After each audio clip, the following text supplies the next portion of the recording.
ספר שכתב העיתונאי החוקר האמריקני אדווין בלק חושף כי כספי משלם המיסים בארצות הברית, כספים הפטורים ממס הנתרמים למטרות צדקה בישראל, זורמים למעשה למטרות פוליטיות, כמו מימון צעדי החרם והדה-לגיטימציה של ישראל.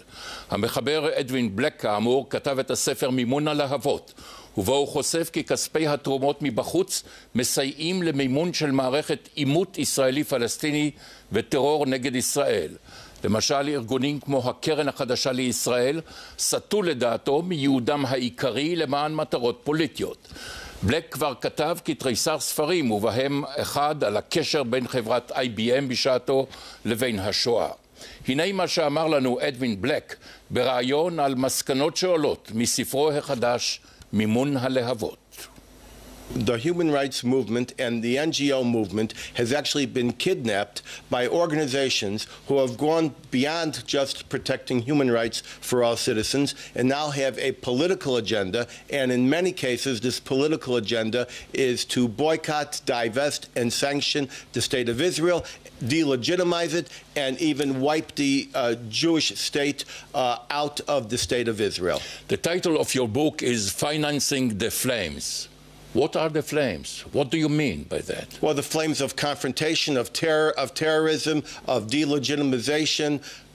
When people hate a country, that hate doesn't go anywhere without money.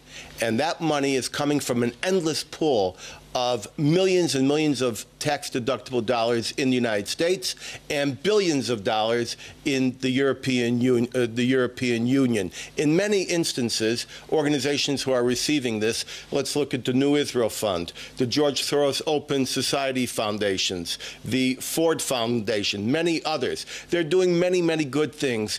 New Israel Fund funds some 800 organizations, NGOs. Many of them are helping battered women, helping inequality, trying to diffuse ethnic tensions. Reconciliation between Israelis and Palestinians? I wouldn't add that as part of the agenda. In fact, what I have found is that although 800 of them are doing admirable work and doing things terribly right, approximately 80 of them more or less, are engaged in activities that parliamentarians here in the Knesset and military men, in my own research, have shown are engaged in destabilizing the IDF, promoting the boycott, divestment, and sanctions movement, and indeed attempting to wipe the Jewish identity away from the Jewish state, according to the people who are in the best position to judge, the people in Israel. Is this a political opinion of yours or a conclusion of your research, Mr. Black? Well, it can't be a political decision because I don't know the names of most of your political parties, and I'll tell you what I tell the Congress when I testify there. I don't come as a left-wing or a right-wing. I don't vote in Israeli elections, and as far as I'm concerned, politics are a legitimate fact of life in Israel. They certainly are in the United States, but every taxpayer in America should not pay to support this. So the conclusions that I found are based on the research that I did, the documentation that arose, and the statements, on-the-record statements, by leading parliamentarians, military men at the top, in the middle, and at the bottom. Do they pose a danger to the state of Israel, or is it only, you know, a public activity, political activity, legitimate? Well, the Israeli military men that I spoke to and quoted in the book made the statement that these NGOs, financed by various of the sweeper funds in the United States, these NGOs have actually opened up a new military front. It's no longer the tanks on the Sinai and the divisions up on the Golan Heights. Now it's around the corner. It's the effort to have Israelis fear that if they buy a ticket to London, they're going to be arrested. As I say, the New Israel Fund is certainly doing a lot of very noble things in this country with people who are disadvantaged and need their help. That's kol kavod. But what they're doing to help delegitimize the state of Israel by their prior support for the Coalition of Women for Peace, which was robust, which was global, which was international, and for their continued support for groups like Adala and breaking the silence. What is the purpose of Adala in this country? Does Adala want to see a Jewish state with a Jewish identity? Does Adala, or does maybe this is a political legitimate activity?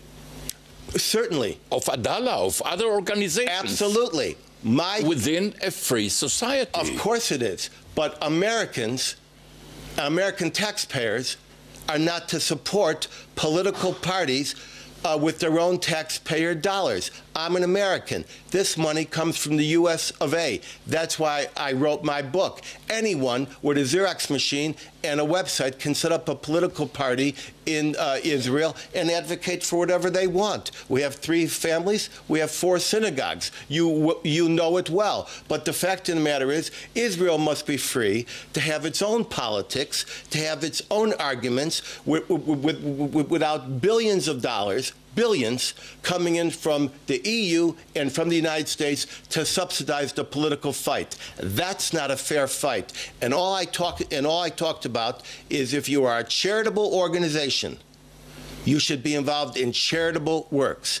And charitable works does not include a one-sided view of whether a person should be afflicted or be disadvantaged in this country because they're Jewish as opposed to Arab. I went in to a special conference of parliamentarians 2 days ago in Brussels at the European Parliament. And I said, does anyone here know how much money you're giving to the Palestinian Authority to pay prisoners who have committed acts of terrorism? No one knew. So I've come to tell you that we're all looking at the forest, but I'm staring at the trees.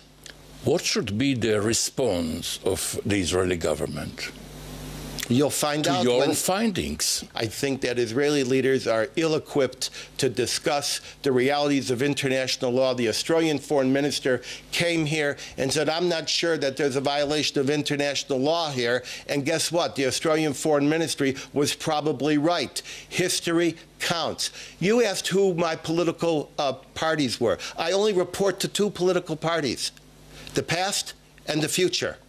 History and what is our destiny. If I can talk about the past in a way that will help shape our destiny to make a better place for peace and reconciliation, for Arabs to live and coexist side by side. There will not be peace in our generation, but there could be peaceful coexistence. And a generation of peaceful coexistence can result, in fact, in a new fraternal brotherhood between Arabs and Israelis in this land. I thank you very much, Mr. Edwin Black, the writer of the book Financing the Flame. Thank you very much. And thank you, Yaakov, for having me. ותגובתה של הקרן החדשה לישראל. הקרן לא תומכת בגופים הקוראים לחרם על ישראל. עיקרון זה הוא חלק ממדיניותה המוצהרת. העיקרון הזה מופיע גם בקווים המנחים בפומבי לפעילותה. הקרן החדשה לישראל פועלת בשותפות עם יהדות התפוצות וישראל לחיזוק הדמוקרטיה והשוויון בישראל, ותומכת בעשרות ארגונים ויוזמות שפועלים לקידום צדק חברתי ומטרות חברתיות אחרות. הקרן היא אבן יסוד של חופש ביטוי ודעה, והיא נדבך קריטי בכל